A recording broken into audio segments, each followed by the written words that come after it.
Politics has increasingly become a team sport where people will pick their side and support them through good times and bad. The media treats campaigns like playoffs and election night like the grand finale because it's good for ratings, and this is to say nothing of the sweet team merchandise that's become all the more popular. It's no secret that this is one of the many factors that gets people to vote against their own best interests. And this strange trend matters more for one group than any other: young voters. In theory, gaining the support of young voters is a no-brainer political strategy. A lot of voters pick their party early on and then just support them throughout the rest of their lives without really giving it too much extra thought. So, capturing as many young supporters as possible as early as possible should be a top priority. However, in practice, most individual politicians and their staff are much more interested in winning the next election, and to that end, young people are a very unreliable group to target, to the point where they just don't matter. Of course, it's very difficult for most political players to directly address this. The youth are the future, but we aren't in the future yet isn't exactly a winning campaign strategy. But even still, overwhelmingly, elections around the world have been won or lost on issues more immediately important to old people. So, why do young people actually have less political sway? Why are older groups easier to target? And finally, is there any way to change this?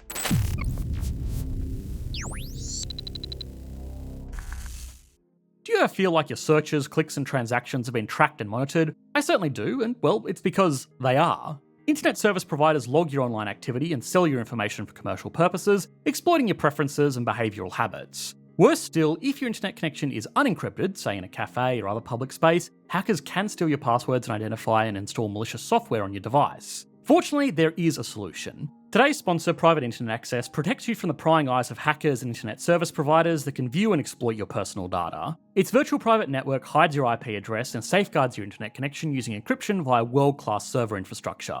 This literally saves me hours of time, as it means I can work safely when travelling on public transport without worrying if the sketchy dude on the other end of the carriage is trying to get my card details. But it doesn't just protect, it also enhances your internet experience. With IP addresses from 91 countries to choose from, you can overcome the regional content restrictions in your area and gain access to additional websites, apps, broadcasts and shows like AMC's new zombie thriller The Walking Dead: Dead City, only available in the US, or all-time classic The Office US, which isn't available on US Netflix. Plus, with unlimited device connections, just one account protects your entire household, and with its 30-day money-back guarantee, there's no risk in trying it for yourself. So, for a quick and easy way to protect and enhance your internet experience, click the link in the description to get 83% off and 4 months free at only $2.03 per month. Okay, so there is some obvious stuff to get out of the way first. None of this applies in countries without free and fair elections. Sure, in those countries, the preferences of young people doesn't matter, but that's just because nobody's preferences matter outside of a small group holding onto power. Also, beyond that, most countries that do have robust democracies complete with fair elections don't have compulsory voting, and even fewer actively enforce it. This clearly makes voting amongst younger people who have jobs, young families, or video games to spend their time on less popular, especially when voting also requires registration, which people can eventually get around to doing, but by the time they do, they will already be old. Now, countries and their leaders can reduce the impact of this by setting election days on weekends or making them public holidays, but this can also backfire. Young people tend to be the ones working entry-level service jobs that still need to operate while everyone else gets the day off, and a lot of young people would probably prefer to take a shift paying holiday or weekend rates rather than casting their vote, which will realistically do less good to them than a nice day's pay.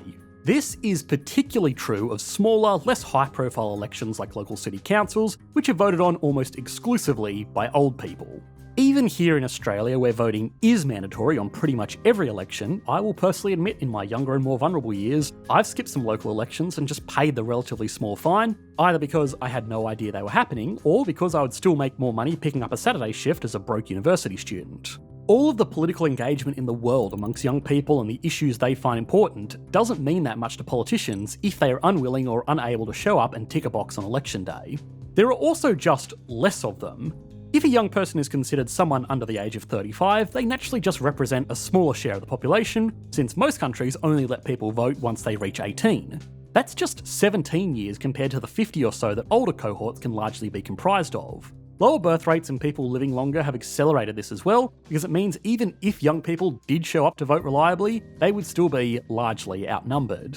Now, by itself, that's not automatically disqualifying. Political campaigns do target small groups with specific interests to lock up some foundational support. Campaign strategists and political commentators will often talk about incredibly granular groups and their particular policies towards them, and this has become even easier with targeted advertising through social media, which can hit key specific demographics rather than spreading out broad universal messages to whoever happens to be watching. So, why has this been so hard with young people? Well, for starters, they're a little bit more savvy about how they interact with online media, and we'll address exactly how after a message from today's video sponsor. I want to say a special thanks to Norway's Sovereign Wealth Fund for always giving me a point of... Alright, so how many of you started skipping ahead just then? It's alright, be honest, I can see the analytics, I know what you guys do. And look, the majority of our audience here at Context Matters and over at EE are young professionals that fit into this category, and big disclaimer time, we are of course dependent on that advertising to keep our team going. Realistically, most people see it as a minor inconvenience, and the handful of people who see something that they want or need make it all possible. But political messaging is a very hard sell. A fun little feature of the most recent election here in Australia, which again has mandatory voting for every citizen over the age of 18, was the political parties' attempts at using targeted memes to reach younger voters on platforms like YouTube and Instagram. Authorised by E. Whittaker, Australian Labor Party, West. They were funny in a sad kind of way. Beyond that though, young people who are politically engaged have shown a preference to get their insights from small independent voices rather than more centralised media like cable television. Now, is getting policy news from Asmongold or Atrioc better or worse than getting it from Rupert Murdoch or the Universal News Group? That's hard to say. But it's also harder to engage with because the reach is much more specific. A politician could get on a popular podcast and say things for an hour or two that would be extremely popular with that particular audience, but they are also vulnerable to having that interview clipped down and shown to another audience that wouldn't be as receptive to the messaging. Now, of course, this happens with TV interviews as well, but they generally hit a wider audience more indicative of the overall voter base, and they are also, generally, more formal. This theme of the youth being hard to reach without alienating other voters is really at the core of the issue, and it applies in other areas as well. What young people want is often at odds with what older, more reliable voters want. For example, more housing development is a popular idea amongst people who want to get into the property market, but unpopular against older NIMBY voters who will actually show up to local elections. Even in larger elections, things like student loan relief, which clearly help out younger people, won't be as popular with older voters that statistically will not benefit from it as much. And then there are the divisive topics that divide even young people. Things like popular stances on social issues, exact rhetoric around what equality means, and support for foreign geopolitical problems. There's no need to mention anything specific here because, well, I'm sure most of you watching can already think about plenty of hot button issues that fall into these categories. Now, it's a good thing that young people are engaged with these issues, but it also means that saying the wrong thing about one issue can lose voters that would have otherwise benefited from the policies of that party. It's easy to be frustrated at people who refuse to vote for a given candidate because they don't go above and beyond to support a particular issue, especially if those lost votes end up with a different candidate getting elected who is going to be much worse for those issues. Again, not mentioning anything specific here. However, in a two-party system, sometimes not voting at all is the only way to have their voice heard. Politicians should have to earn people's votes, it's just that young people tend to be harder to win over without isolating bigger voting blocks, and they're much easier to lose on other issues. Older groups, by comparison, are, on average, more established in their homes, careers, and finances, so for lack of a better way of putting it, they have more focused on protecting what is theirs rather than supporting other issues. Campaigning on protecting people from loss has been a winning strategy since humanity's first civilizations. Now, this is, of course, making broad strokes, but broad strokes are exactly what politicians need to do to win elections. Now, the good news is that there are some solutions to this. The bad news is that nobody wants to do them. Young people should get out and Pokemon Go to the polls, but it's extremely hard to make that happen.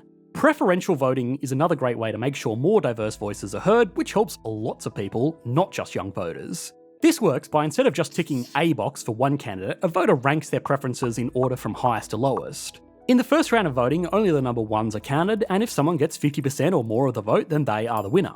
If nobody gets 50% or more of the vote though, the candidate with the lowest number of votes is eliminated, and their number twos get counted towards other candidates, and on until someone crosses 50%. This means people can go out and vote for the person who really aligns with their ideals and still be confident that they are not throwing their vote away if that candidate doesn't have a high chance of winning.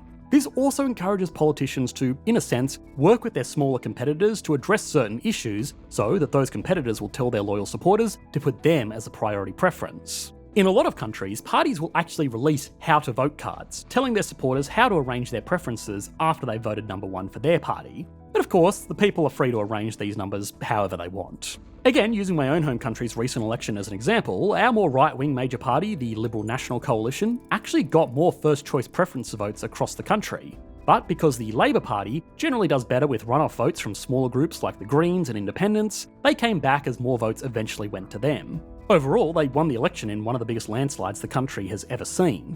Finally, there's something to be said for mandatory voting. Young people are just people, and they will only do something if they really need to. If they were forced to vote in the same numbers as every other age group, then of course politicians would be forced to consider them much more. Unfortunately, any change to the political process will, by definition, need the support of incumbent politicians who probably won't be too keen about shaking up a system that is working for them. So it's a bit of chicken and egg. Young people won't vote because it's hard to address their concerns, and nobody wants to address their concerns because they don't vote. Now, we've made an entire video on one example of this all going horribly wrong, which is South Korea. You should be able to click to that video on your screen now. Thanks for watching, mate. Bye.